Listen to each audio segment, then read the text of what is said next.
And I'm Ann Mazinga. And we are coming to you once again from the Simbe booth at FMI in Marco Island, Florida, booth number 108. And standing between us is Katie Waeltz.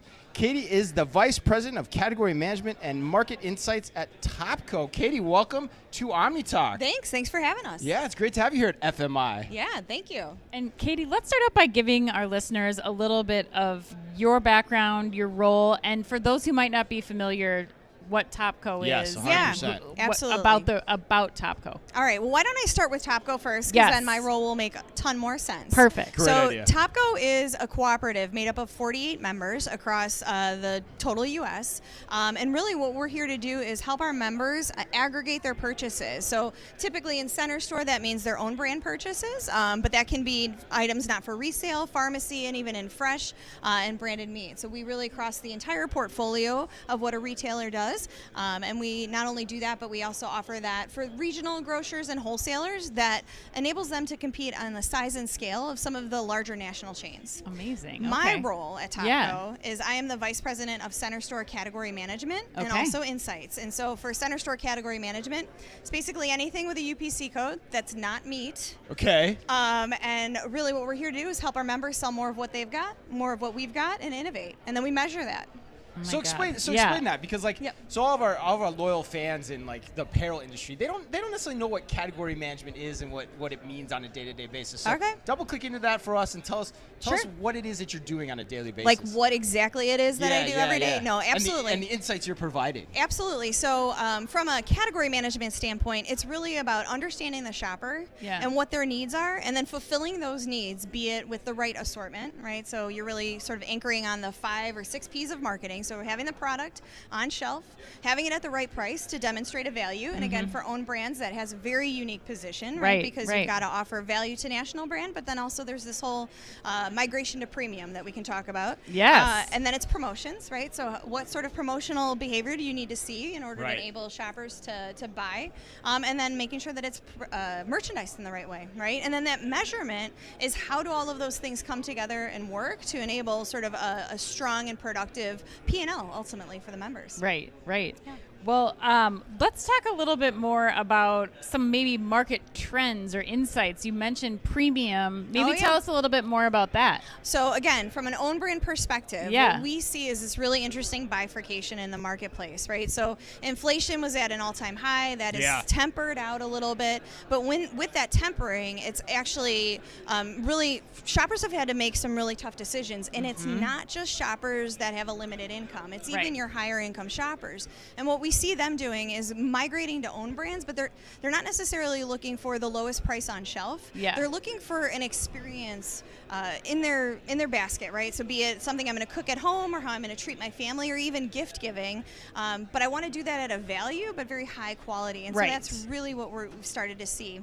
The other half of that is the definition of value continues to evolve. So Right. it's also about sort of these large pack sizes and that club channel and being able to compete in that space as well. Okay. So folks are looking for value in very different ways, not the traditional definitions Right. of it. Right. So if I'm hearing you correctly, you're saying like this might take place in a different flavor profile that they are used to getting in maybe a more premium environment, but they want that for the own brand or with the own brand. Absolutely. Okay. And oftentimes what we find is if you are entering into a new sort of unknown or more sort of exotic food type, Yeah. right? So, I mean, I'm thinking about mochis and things of that nature. Right. People first will enter with a familiar flavor, Right. and then they'll become adventurous. Where if it's something familiar like coffee or tea, then they're more adventurous on that flavor exploration if Got they're it. familiar. So then you can start to sort of go into botanicals or really spicy and hot things. Like that's sort of some of the emerging, not necessarily emerging, those have been really formal trends that we've seen for a while now. Right.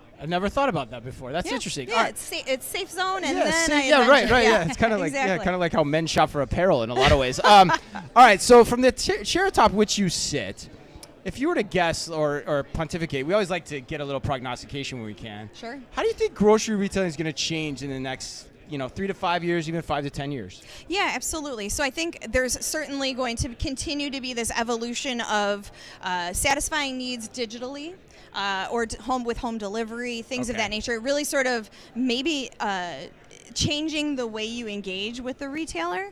I do believe that there are still going to be people that enjoy that treasure hunt and that walking the 100%. store and the shopping. So I don't necessarily think that that's going to go away, but perhaps the way you do that and the way you engage with the products may continue to evolve as shoppers have access to more and more information, Right. and they have access to sort of a broader variety of retailers through their phones or their devices. And what are you envisioning there? Like, take us in the head of Katie. Like, what are you Oh, envisioning man. in terms of like what that could look like? Not that it will look like, but like, what do you think it could look like? So it could, from me, my perspective is it could look like all of the things that I know I'm going to buy on the regular show up at my house. Yeah. Yeah. But when I've got Everyone time, always talks about that. Yeah. right? When I want to try something, that's where I've got this opportunity to engage in a store, and I believe that stores could actually potentially even reconfigure their layouts to accommodate that, right? Again, Yeah. so enabling sort of this more adventurous, more experiential type of retail experience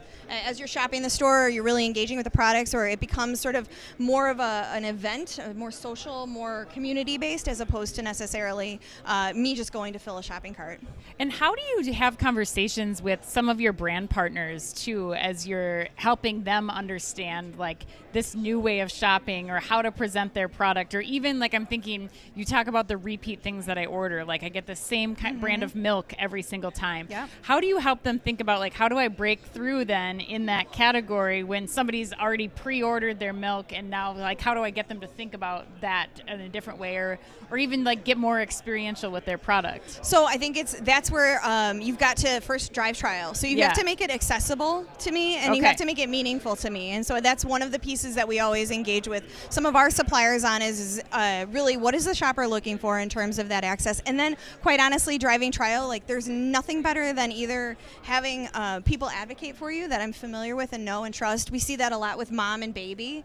Mom seeks out sort of those trusted advisors, and those trusted advisors are like on TikTok and Instagram, right? So it's a whole new dimension there. So there's definitely some partnership and engagement at that level as well. So I imagine that'll be something you'll be talking to your CPG partners here at FMI, but what else brings you here? What else are you excited to do while you're at the show? A big part of our role at FMI is also engaging with our members, right? Yes, so again, we've got 48 members across the U.S. It's a good way so for you to see them all, we absolutely will have strategic conversations with them. We will partner with some of our CPG partners that also do own brands, and as well as technology providers to continue to evolve and stay on the cutting edge. Excellent. Yes, absolutely. Wonderful. Well, thank you, you. Katie. Thanks for stopping by. Absolutely, Now my we're able to pleasure. make this happen too. Like, Katie and I went, for those that want to understand how the sausage is made, Katie and I went back and forth a few times. We were able to nail it down. Absolutely. It's great. You're our first person we've ever had from Topco too. Oh, I well, think. thanks. So, I'm So glad. thanks for spending time with us. Thank you very much, guys. Appreciate it. And we hope you have a course. great rest of the show. And Thank you. thanks to Simbe for sponsoring our coverage. And until next time. Be Thank careful you. out there.